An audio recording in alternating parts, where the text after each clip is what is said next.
Yo, what up? Nandito na ako sa pangalawang pwesto.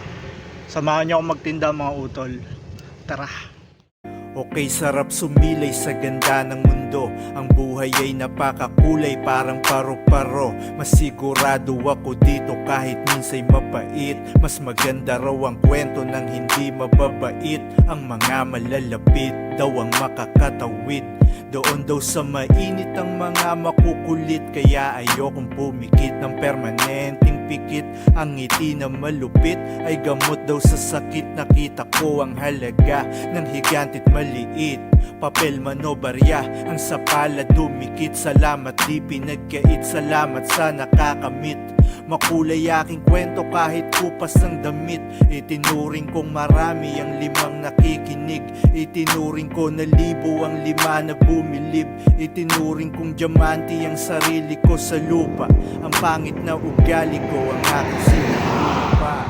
Setup ko dito mga utol. Yan, nandito yung mga tig 250. Nandito naman sa baba yung mga tigwa 100. Medyo nakakauhaw lang talaga dito mga utol. Solid din yung pwestong to kasi lahat ng mga galing Tahero, mga galing Rosario, dito dumadaan. Tsaka yung mga umuwi ng 13. Bypass road to mula Anyana, Punta Uno hanggang Bunga, bago palabas to ng Bagtas tsaka Vista Mall. Kung ano yung kanina, di ba kanina doon ang lamig, dito medyo mainit. Kasi dito medyo konti yung puno, tsaka open area talaga siya, bypass road. Pero solid mga utol, solid yung lugar na to. Paghapon medyo lumalamig din naman, pero mas presko dun sa pwesto natin kanina. Pag nakita mo yung mga bricks na yon, sa baba ng ilog yon, marami diyang nagsiswimming na mga bata. Nakakatuwa yung lugar na yan, dami naliligo. Kwento ko lang yung nangyari kahapon dito. Biglang dumilim yung langit kahapon, kaya maaga ako umuwi mga utol.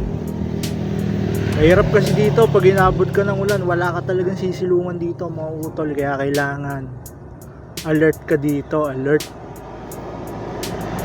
Bawal dito yung yung hindi ka active kapag yung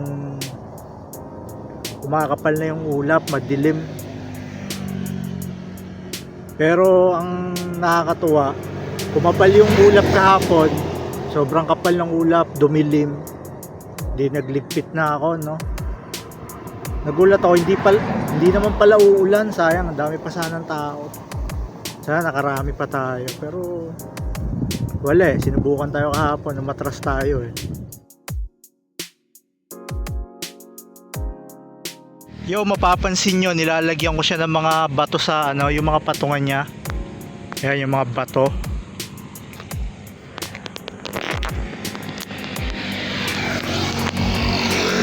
Kaya ako siya nilalagyan ng mga ganon, ng mga pabigat.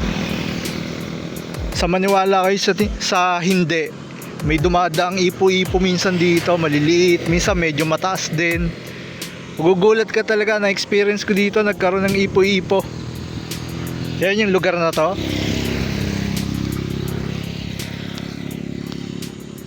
Grabe, nagkakaipo-ipo dito. Piniling ilagay sa isip na ang buhay ko'y walang humpay. Mga salitay, minsan daw ay nagiging buhay. Kesa masabik sa hukay, nag-isip ako ng tama. Problema ay akin ang inilibing sa lupa.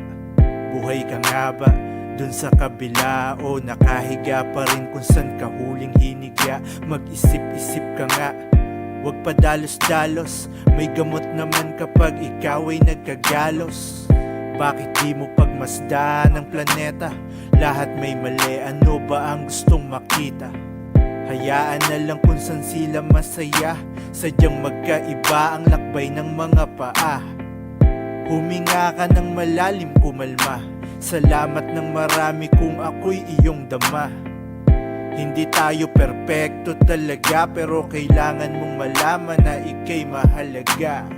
Magpasalamat dahil nahinga ka pa. Huwag gawing permanente ang iyong paghiga. Ang ating buhay ay mahalaga. Laging pasalamatan ang iyong paghinga. Ang iyong paghinga. Ang iyong paghinga. Ang iyong paghinga. Ang iyong paghinga.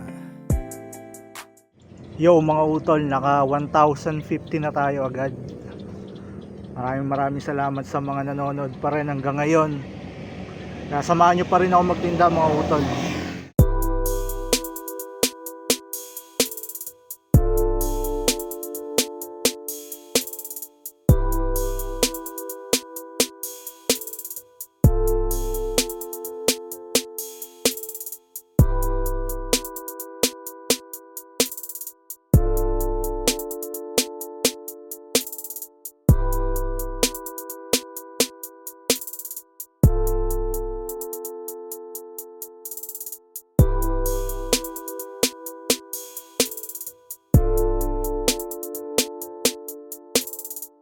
Yo, maraming salamat sa lahat ng mga nanood.